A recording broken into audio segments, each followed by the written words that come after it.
First formula है, इसके लिए n सिर्फ एक सिंपल इंटीजर हो सकता है, सिंपल होल नंबर हो सकता है, n पॉजिटिव होल नंबर होगा और कुछ भी नहीं हो सकता, ठीक है? n 1 हो सकता है, 2 हो सकता है, 3 हो सकता है, ये कंडीशन थी हमारे पास। अच्छा, यहाँ पे n कोई भी चीज़ हो सकती है, कैन एनी रियल नंबर, कोई भी रियल नंबर हो सकता है, ये हमने कंडीशन यहाँ डिस्कस की थी। अच्छा, इसके अलावा एक और फार्मूला हमने पढ़ा था, that was related to general term, है ना?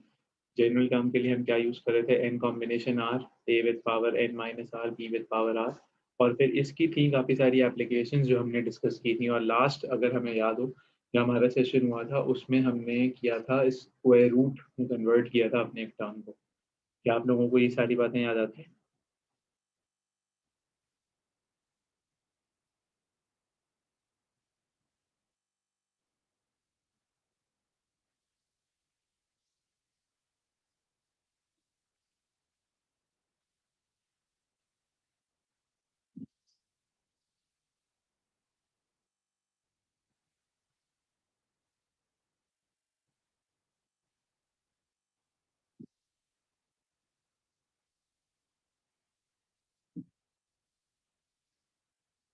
अच्छा, गुड, ओके।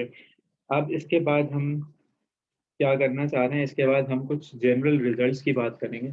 आपको याद है एक दफ़ा हमने कुछ फार्मूलाज को ऐसे लिखा था, शायद आपको याद हो, है ना? 1 minus n x plus n into n minus one upon two factorial, फिर x square and so on, और मैंने ये माइनस वन प्लस वन से भी करवाया था। तो वो कुछ जनरल रिजल्ट्स थे, ये सारी वो डिबेट थी, या ये सारी वो डिस्कशन थी जो हमारी अब से पहले हो चुकी है। आज हमें क्या काम करना है, आज हमें कुछ जनरल अपने results related to binomial discuss करने हैं, और उसके बाद हम इसके एमसीक्यूज शुरू करेंगे। तो वो रिजल्ट्स क्या-क्या है, देखें। अब ऐसा कई दफ़ा मैंने देखा है कि डायरेक्ट जो आपके पास क्या कहते हैं, एमसीक्यूज़ के पेपर होते हैं ना, यानी कि जो क्वेश्चंस आ रहे होते हैं, स्पेशली एनईडी के अंदर जो 2 एक क्वेश्चन तो आ रहा होता है, वो इसी से रिलेटेड होता है। तो हो सके तो इसको ज़हन में रखना। इससे फ़ायदा ये होगा कि तुम्हें अटेम्प्ट किए बगैर ही तुम्हारा जो है ना आंसर तुम्हें मिल जाएगा पहले ही। इसमें कोई ऐसी बात है नहीं, वैसे मुश्किल है नहीं चीज़ें। तो कुछ जनरलाइज़्ड रिजल्ट्स हैं जो हमने समझ लो, टिप्स कह लो, शॉर्टकट्स कह लो, ट्रिक्स कह लो बायनोमियल की, वो हमने ज़हन में रखनी है। ठीक है? तो वो क्या-क्या होंगी? वो ये होंगी कि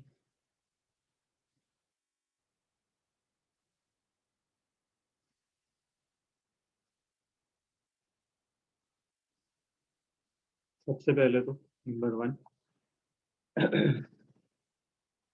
total number of terms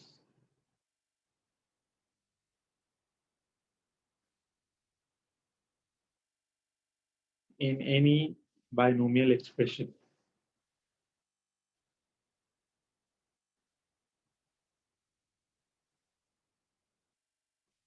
that is if you're writing a plus b with power n is n plus 1, यानी कि अब अगर n 10 है तो total number of ones terms कितनी होंगी, 11 हो जाएंगी। n 4 है तो टोटल नंबर ऑफ टर्म्स कितनी हो जाएंगी, 5 हो जाएंगी। इस तरह के कई क्वेश्चन आ जाते हैं, एक्सपेंशन करने की जरूरत ही नहीं है, डायरेक्ट आंसर। ठीक है?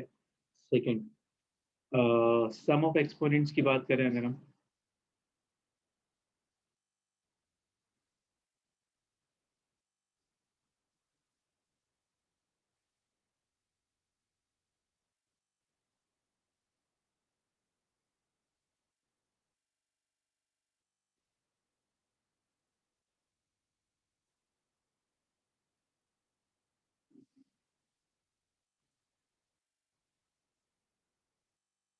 अच्छा, अब अगर हम फॉर एग्जांपल फार्मूला याद भी करें तो वो बड़ा सिंपल सा रिजल्ट डिराइव हो जाता है कि भाई हम एक्सपेंड करते थे n कॉम्बिनेशन 1, फिर a with power n minus one, b with power 1। अगर मैं फर्स्ट कोएफिशिएंट की बात करूँ तो उसके लिए जो टर्म आती थी वो आती थी n माइनस वन और b विद पावर 1। तो अब मैं कह रहा हूँ सम ऑफ एक्सपोनेंट्स, यानी कि इनका सम ये हमेशा इनके बराबर होगा। सेकंड टर्म भी ले लोगे तो आ जाएगा n minus to be with power 2। Third term ले लोगे n minus three B with power 3, ये हमेशा किसके बराबर आएगा, टोटल n के बराबर आएगा। ठीक है? Third point.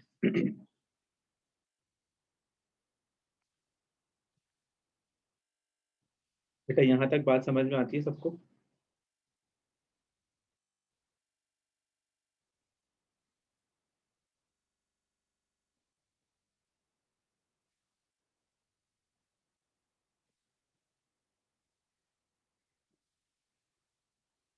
Is it clear to everyone? Hello, कोई सवाल?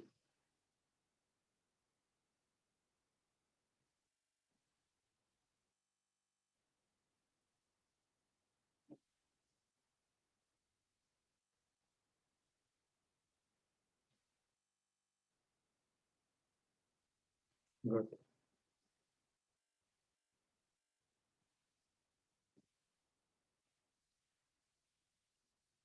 थर्ड पॉइंट क्या है? थर्ड पॉइंट ये होगा कि binomial coefficients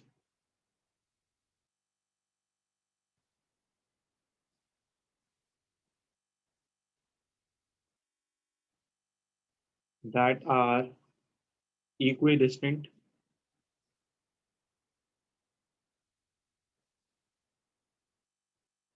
from the beginning and the end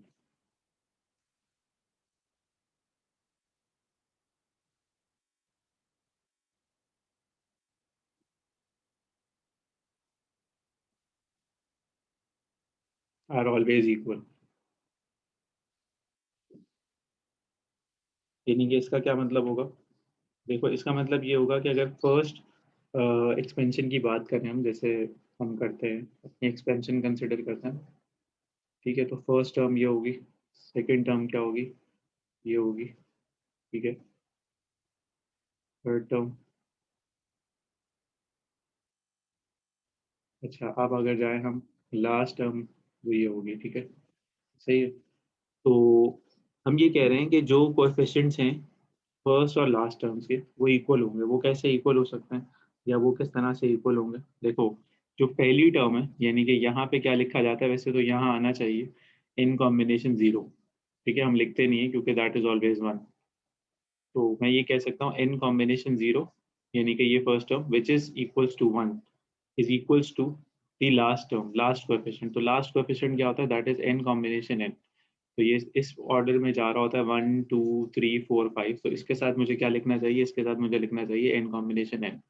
तो ये मैं कहना चाह रहा हूँ कि ये दोनों क्योंकि बिल्कुल लास्ट है, ये फर्स्ट है और ये लास्ट है, तो ये इनके कोएफिशिएंट्स इक्वल होंगे, ठीक है। इसी तरह से अगर हम आगे चलें, तो जो सेकंड है, यानी कि सेकंड वाला ये है ना, coefficient that is n combination one, तो ये किसके बराबर होगा? अब इससे पहले वाला जो है, तो इससे पहले वाला क्या होगा? इससे पहले वाला होना चाहिए n combination n minus one, है ना। पी, फिर ए विद पावर आ जाएगा एन माइनस, ए पे क्यों आएगी पावर? हाँ, ऐसे आ जाएगा एन माइनस वन और बी विद पावर है, तो ये वाले दोनों कोएफिशिएंट्स इक्वल हो जाएंगे, ये वाला और ये वाला। That means n combination one would be equals to n combination n minus one, ठीक है। इसी तरह से अब अगर हम और आगे चले जाएं, तो सेकंड जो थर्ड कोएफिशिएंट होगा एन कॉम्बिनेशन टू, वो कहाँ से किसके इक्विवेलेंट होगा? वो इक्विवेलेंट होगा n combination n minus two. तो जनरली स्पीकिंग, हमें जब भी कोई बाइनोमियल एक्सप्रेशन दिया हुआ होगा, तो हम फर्स्ट कोएफिशिएंट्स को लास्ट कोएफिशिएंट से इक्वेट कर सकेंगे। ये रिजल्ट हमारे काफ़ी काम का रहता है, ठीक है। Is it clear? ये थोड़ा सा अलग है, थोड़ा सा मुश्किल है, तो ये बात समझ में आती है कि फर्स्ट कोएफिशिएंट को हमने फर्स्ट कोएफिशिएंट से इक्वेट किया सबसे पहले, दोबारा देख लें। फिर हमने सेकंड कोएफिशिएंट को सेकंड लास्ट कोएफिशिएंट से इक्वेट किया, थर्ड कोएफिशिएंट को हम थर्ड लास्ट कोएफिशिएंट से इक्वेट करेंगे, और इस तरह से ये पूरा साइकिल चलता रहेगा। ये हमेशा इक्वल होते हैं, ठीक है। क्लियर हो गई बात?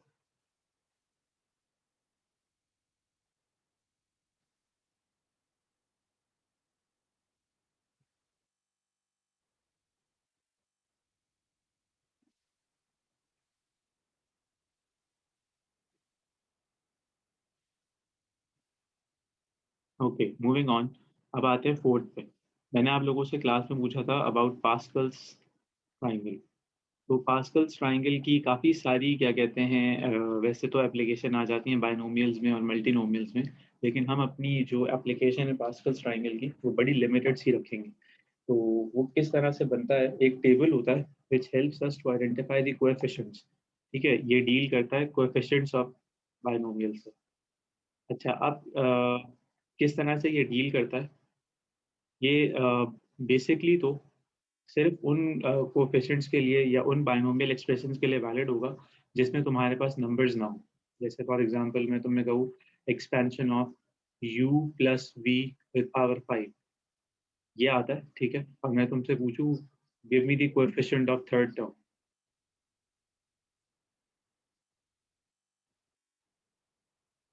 अब एक तरीका ये है कि तुम इसको पूरा एक्सपैंड करो, है ना, और u और v को तो तुम्हें कुछ भी नहीं करना क्योंकि they are not numbers, but तुम्हें वो जो कॉम्बिनेशन वाला टेबल है या कॉम्बिनेशन वाली चीज़ है उसको लेके चलना हो, ठीक है। तो अब अगर इस तरह से जाएंगे हम, तो ये बाइनोमियल या ये कोएफिशिएंट्स वगैरह यूज़ कैसे होंगे, तो ध्यान से देखो, जो पास्कल्स ट्राइंगल है उसकी एप्लीकेशन क्या है, उसकी एप्लीकेशन ये है कि वो हमें हेल्प करेगा इन कोएफिशिएंट्स पे जाने के लिए डायरेक्टली विदाउट सॉल्विंग दिस, और वो बड़ा मज़े का लगता है कुछ बच्चों को, कुछ बच्चों को नहीं समझ में आता, वो तो उनकी अपनी मर्जी है। तो हम पहले शुरू करेंगे 1 से, ठीक है, फिर हम लिखेंगे सेकेंड रो में, फिर हम लिखेंगे ऐसे। बेटा समझ, क्या समझ में नहीं आ रहा? Pascal's triangle.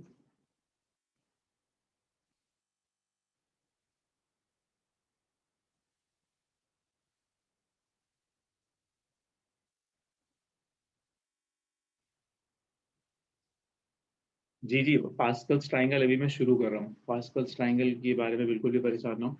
मैंने सिर्फ नंबर्स लिखना शुरू किए हैं एक ट्राइंगुलर पैटर्न में, मैं ऐसे लिख रहा हूँ 1 1 और 1, फिर मैंने गैप से लिखा है थोड़ा सा, फिर मैंने लिखा है 1 2 1। अच्छा, अब मैं इसकी जो लॉजिक है वो आपको अभी समझाता हूँ, अभी मैं सिर्फ इसको लिख रहा हूँ ताकि आपको डर ना लगे या कुछ अजीब ना लगे, तो बड़ा सिंपल सा पैटर्न बन जाएगा ये।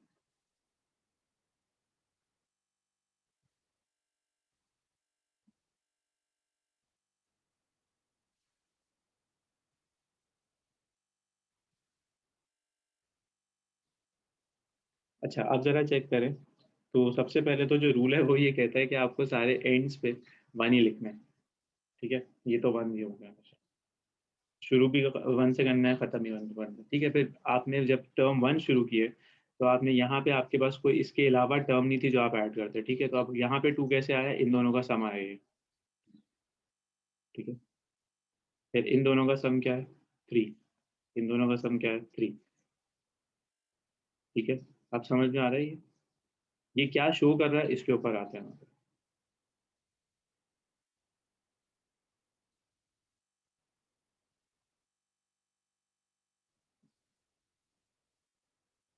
ठीक है।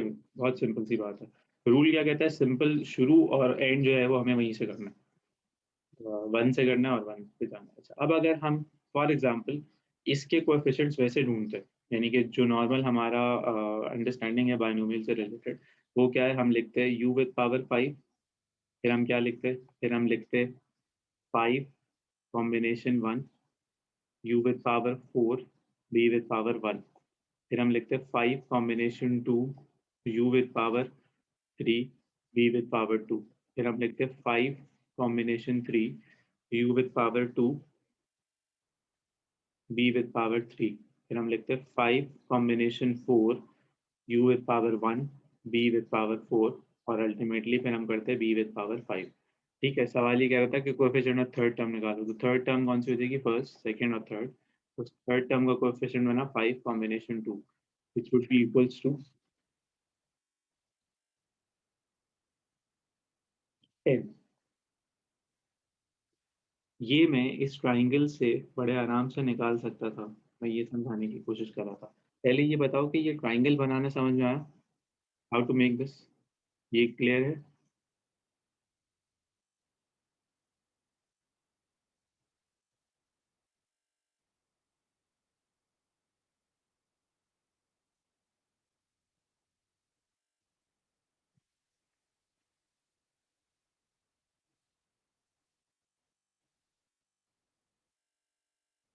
अच्छा ओके, ट्राइंगल बनानी समझ में नहीं आया, ओके।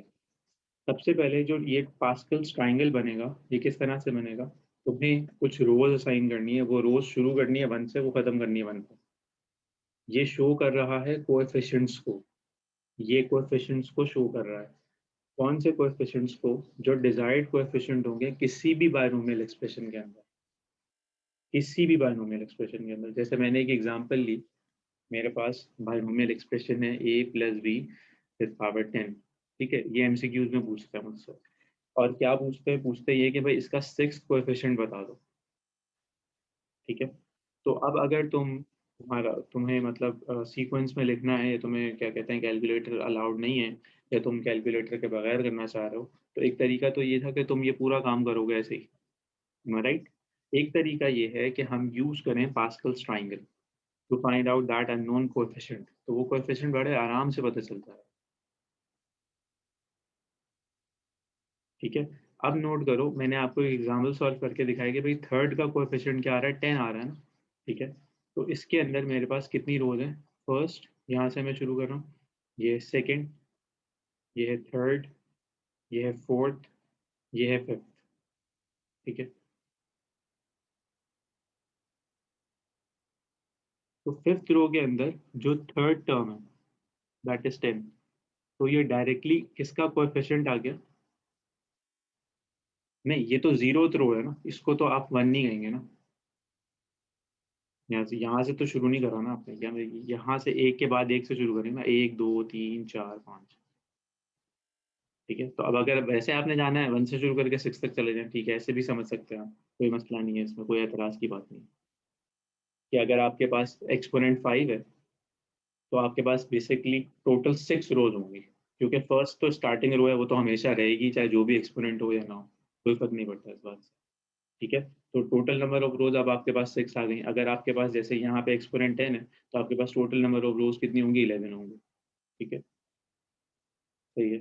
तो अब अगर आप नोट करें, तो आपने वो रो जो डिजाइड रो है, आप वहां तक गए, उसकी थर्ड टर्म का कोएफिशिएंट आपको डायरेक्टली मिल गया।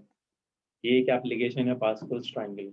अगर आपको लगता है कि आपको ये एप्लीकेशन जो है वो बहुत मुश्किल लग रही है, तो वो सिर्फ अभी इसलिए मुश्किल लग रही है क्योंकि ये नई चीज़ आपने सीखी है, वरना ये बहुत आसान चीज़ है। और बायनोमियल के अंदर फॉर एग्जांपल अगर आपके पास हायर पावर्स होती हैं, तो जैसे 8 है, 9 है, 10 है, 12 है, 15 है, उसके लिए पास्कल्स ट्रायंगल जो है ना वो बहुत सूटेबल रहता है, बड़े आराम से आपको हेल्प कर देता है काम करने के लिए।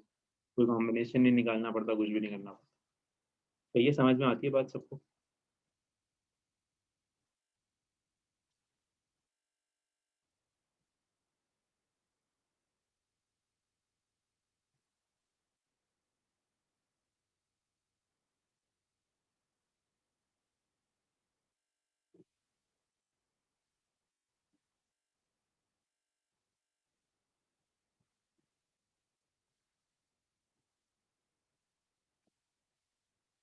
बेटा सबको समझ में आती है बात। हेलो, आप लोग यहाँ मौजूद हैं।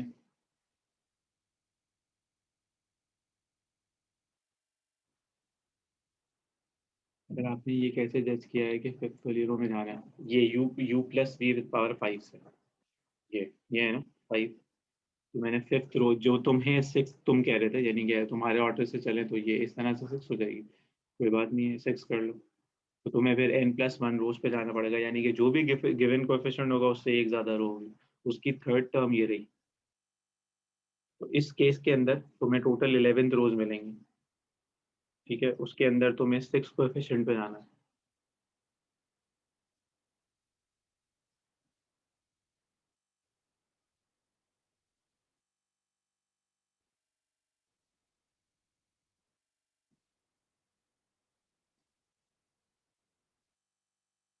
बेटा उज़ैफा आप हैं, जिंदा हैं, मीटिंग में हैं।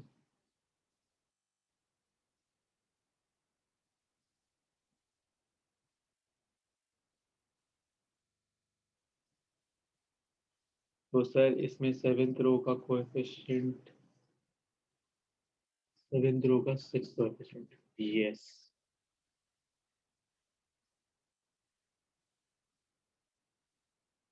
बेटा ये a+b विद पावर 10 की बात करो, की बात करो। तो इसमें आपकी 11th रो का 6 कोएफिशिएंट होगा ना, क्योंकि बिल्कुल लास्ट वाली रो बनानी पड़ेगी आपको। सेवेंथ रो नहीं, एंड नहीं कर सकते, यानी कि अब देखो, अगर लिखा हुआ है a+b विद पावर 3, तो रोज तो 3 ही बनानी पड़ेंगी ना, यानी कि टोटल 4 रोज होंगी। ठीक है, इसी तरह से आप अगर a+b विद पावर 7 है, तो टोटल रोज कितनी बनाओगे, 8 बनाओगे, यहीं तक जाना पड़ेगा ना। यही वो रो होगी जो आपको आपके डिजायर्ड एक्सपोनेंट्स को इक्वेट करके या उनका कोएफिशिएंट दे दी होगी। तो ऐसे थोड़ी है कि अब अगर ये फॉर एग्जांपल 10th लिखा हुआ है, तो टोटल रोज कितनी होंगी? 11 होंगी ना। तो उसके अंदर से 6 वाला कोएफिशिएंट।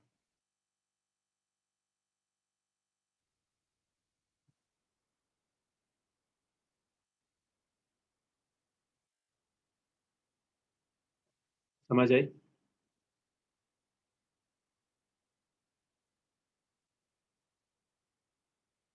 Good, okay. तो एक काम करो ना, ये ले लो सवाल।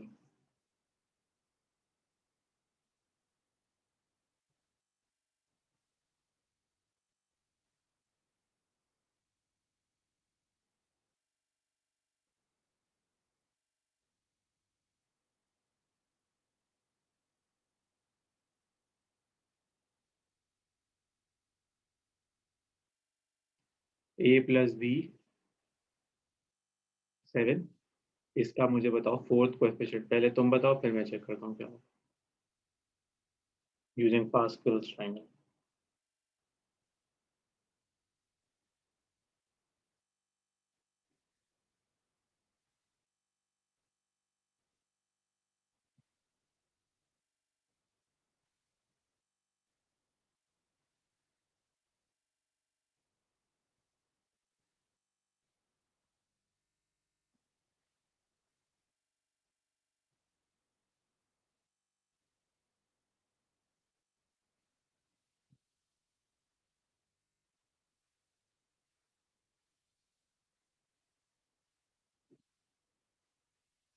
जी बिल्कुल, एट्थ रो का फोर कोएफिशिएंट। तो एट्थ रो तक कैसे पहुंचोगे? 6 तो बनी में ऑलरेडी, दो और बना लो। यानी कि 1 से शुरू करो। 5 plus 1 6, 5 plus 10 15, 10 plus 10 20, 10 plus 5 15, 5 plus 1 6, और 1 एंड में एज इट इज। तो ये आ गई सेवेंथ रो। फिर एट्थ रो पे चले जाओ। 1 से शुरू करो। 6 प्लस 1 7, 21। ठीक है, फिर आगे आ जाओ तो 35। फिर आगे आ जाओ तो 35, फिर 21, फिर 7, फिर 1। इसका कौन सा फोर्थ? एक, दो, तीन, चार। तो ये आ गया 35। सही किया मैंने?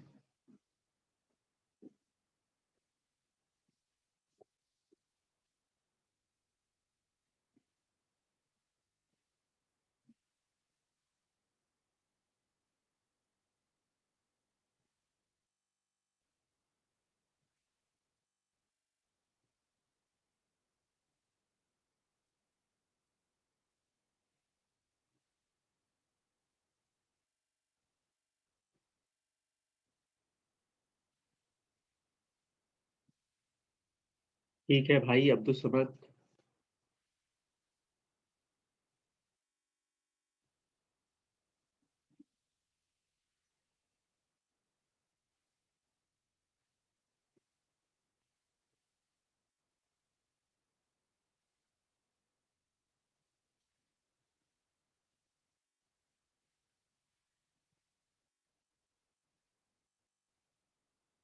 मतलब बस सर, हमें लास्ट वाली रो को कंसिडर करना। जी, आप लास्ट वाली रो बनेगी उसी वक्त ना, जब क्या कहते हैं आप सारी बनाएंगे। This is what I am trying to say from the very first day. यानी कि तुम्हें ख्वाब तो नहीं आएगा ना कि ये डायरेक्ट ये नंबर्स होंगे। बनानी तो सारी पड़ेंगी, लेकिन कंसिडरेशन में लास्ट ही आएगी। जी ऐसे ही है। अभी सिर्फ ये मतलब हम यूज कर रहे हैं पास्कल्स ट्रायंगल, इसलिए वरना इसकी इतनी ज़बरदस्त एप्लीकेशन है, इतनी ज़बरदस्त एप्लीकेशन है कि ये हमें जनरल टर्म भी बता देता है, ये हमें इंडिपेंडेंट टर्म भी बता देता है, ये हमें नेगेटिव टर्म भी बता देता है। वो क्योंकि इससे ढूंढना थोड़ा सा ट्रिकी हो जाता है। और एमसीक्यूज के हवाले से अगर हम जाते हैं तो एमसीक्यूज के हवाले से हमें सही आंसर पे जाना होता है। और तरीक़ाकार अपनी मर्जी का होता है, आपने जो इस्तेमाल करना करें। तो हम लोग इसलिए इसको कंसिडर करके जो है वो वाले काम नहीं कर रहे जो मुश्किल है।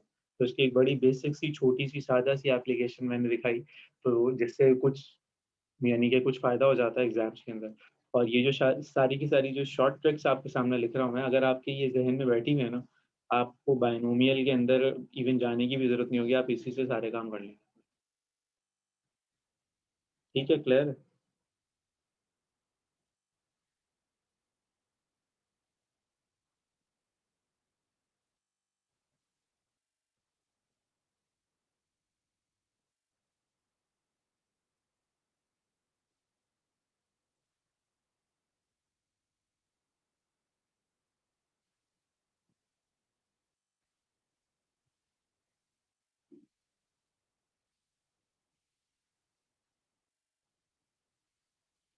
ओके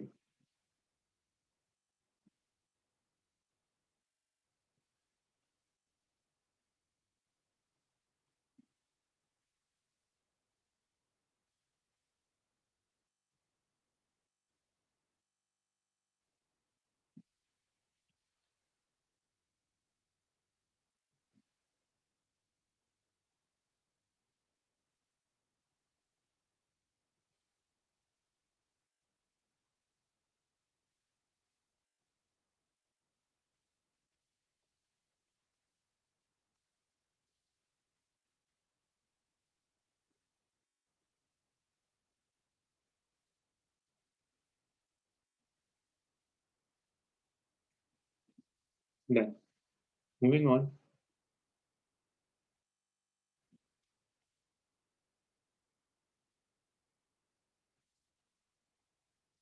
अच्छा ठीक है, पास्कल्स ट्राइंगल के बाद जो एक मजे की एप्लीकेशन है वो है कि सम और प्रोडक्ट्स की अगर हम बात करें, देखो x plus y with power n plus x minus y with power n। जैसे ऐसे कई क्वेश्चन होते हैं जिसमें लिखा होगा a plus two x with power n plus a minus two x with power n। एक मैंने इस तरह का दिया भी था तुम लोगों को जब हम क्लास में काम कर रहे थे।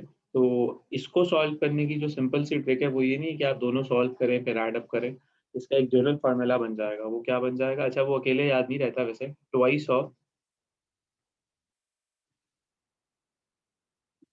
एन कॉम्बिनेशन में जीरो लिख रहा हूँ सिर्फ ये समझाने के लिए कि ये पैटर्न है। वैसे हमें पता है ये क्या होगा, ये वन होगा, इसकी हमें कोई टेंशन नहीं है। ठीक है, x with power n plus n combination two x with power n minus one y square.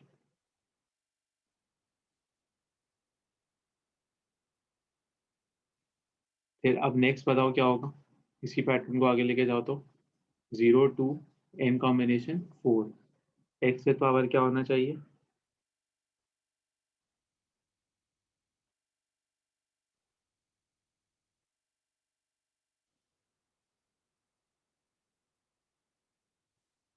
N minus four y with power four.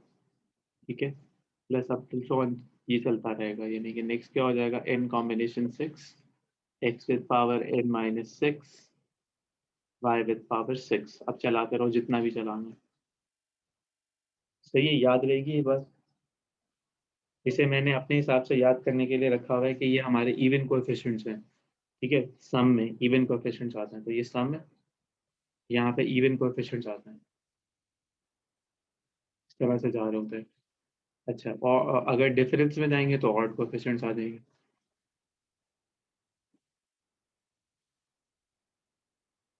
वापसी, मैंने कहा कि अगर हमारे पास दो टर्म्स हैं, ठीक है, दो बायनोमियल एक्सप्रेशन हैं और हम उनका सम फाइंड आउट करें, तो एक तरीका तो ये ना कि हम इंडिविजुअली इसको भी एक्सपेंड करें इसको भी एक्सपेंड करें, उसके बाद हम निकालें सम और फिर कैलकुलेट करें। एक तरीका ये कि हम डायरेक्टली इस फार्मूला के अंदर इसकी वैल्यू को सब्स्टिट्यूट कर दें। ठीक है, तो फार्मूला क्या कह रहा है? Twice of this entire term.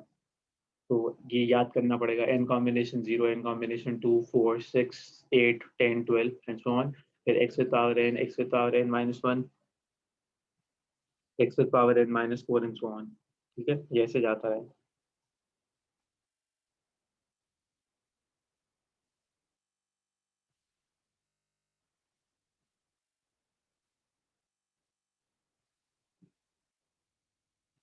ये मैं कह रहा था, समझ में आ गई बात? एक और दफा देखो इसको, माइनस के अंदर x minus y with power eight. तो अब जरा बनाने की कोशिश करो कैसे बनेगा। तो ये बन जाएगा twice of n combination one x with power n minus one y plus, फिर नेक्स्ट टर्म क्या होगी? N combination three x with power n minus three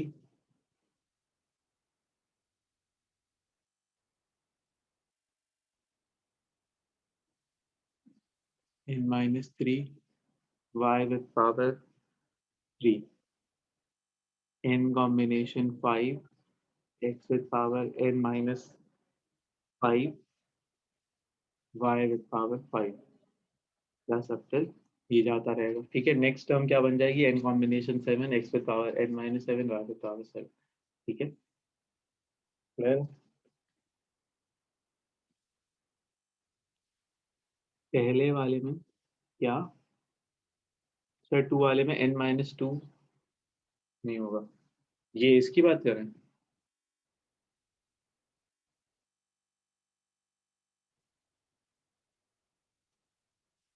हाँ सही कह रहे हो।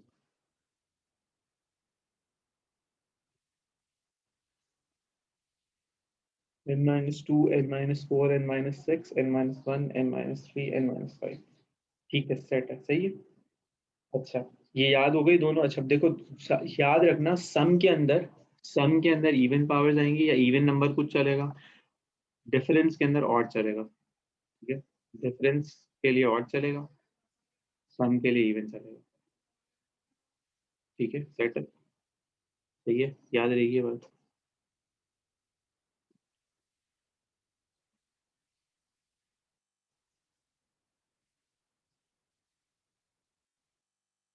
Okay, good.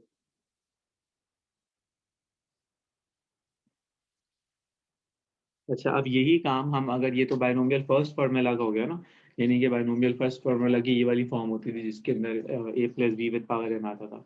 सेकंड फार्मूला की करें तो वो क्या बनेगा, 1 + x विद पावर एन, है ना। ठीक है, फिर आ जाएगा +1 - x विद पावर एन। ठीक है, तो अब ये किसके लिए इक्विवेलेंट होगा, पहले प्लस के लिए निकाल लें, तो प्लस के लिए क्या बन जाएगा, 2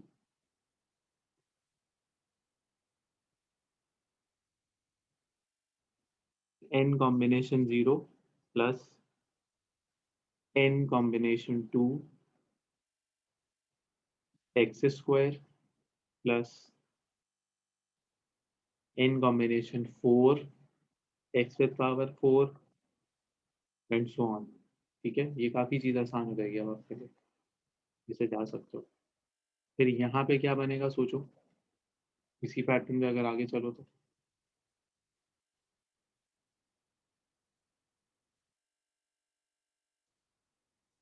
n कॉम्बिनेशन 1, ठीक है, n कॉम्बिनेशन 3, फिर क्या बन जाएगा, n कॉम्बिनेशन 5। ठीक है, अच्छा कुछ लोग ऐसे भी पढ़ा रहे होते हैं, या आपको कुछ क्वेश्चंस के अंदर ऐसे भी दिख जाएगा, अगर मैं एमसीक्यूज दूंगा भी आपको जैसे वर्कशीट में, तो वहाँ लिखा होगा C2। तो बायनोमियल के क्वेश्चन में C2 का बाय डिफॉल्ट मतलब है कि ये NC2 लिखा हुआ। बायनोमियल के क्वेश्चन में C0 का क्या मतलब होगा, NC0 लिखा हुआ। C5 लिखा हुआ तो NC5 लिखा हुआ। ये तय है, यानी कि वो इस चीज को हटा देते हैं, एक ही बात लेते हैं वो। ठीक है, ये बाय डिफॉल्ट अंडरस्टूड है। तो क्योंकि हर जगह पे एन लिखा हुआ होता है, ये मैंने 1-2 दफा देखा है एनईटी के अंदर ना, वो इस तरह से दे रहे होते हैं सवाल। तो बच्चे बेचारे, उनको आता तो होता है लेकिन उनको ये समझ में नहीं आ रहा होता कि यार ये किस तरह से जो है ना वो सॉल्व करें, तो उसका मतलब ये होता है। ये याद रखना, मेरे जहन में आ गई बात। ठीक है, क्लियर है बात, सबको समझ में आया यहाँ तक।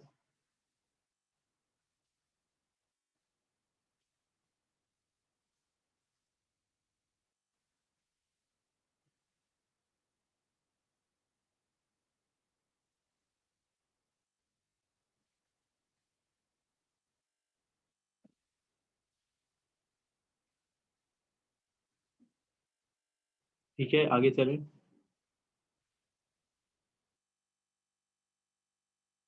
जीरो क्या बोलो, जीरो मतलब एन कॉम्बिनेशन जीरो। ये वैसे भी वन होता है लेकिन सिर्फ पैटर्न बनाने के लिए लिखा हुआ है। यानी कि अगर मैं ये नहीं लिखूंगा या मैं वन लिखूंगा तो आपके लिए मसला होगा कि यार ये वन और ये टू और ये फोर ये क्या चल रहा है, इसलिए ये लिखा हुआ है इन कॉम्बिनेशन जीरो, जबकि ये वन ही होता है, पता है सब। यहाँ पे भी देखो ये लिखा हुआ है। तो C0 का मतलब होगा एन कॉम्बिनेशन जीरो या वन।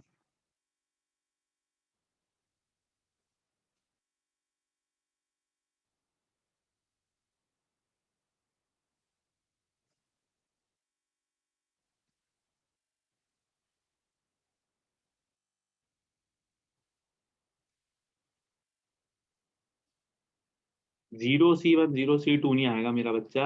आहा, ये होगा ना, ये होगा ना, एन कॉम्बिनेशन वन होगा, या इसको ऐसे लिखा हुआ होगा उन्होंने, जीरो थोड़ी लिखा हुआ है। ये लिखा हुआ होगा, ये बोल रहा था मैं। ये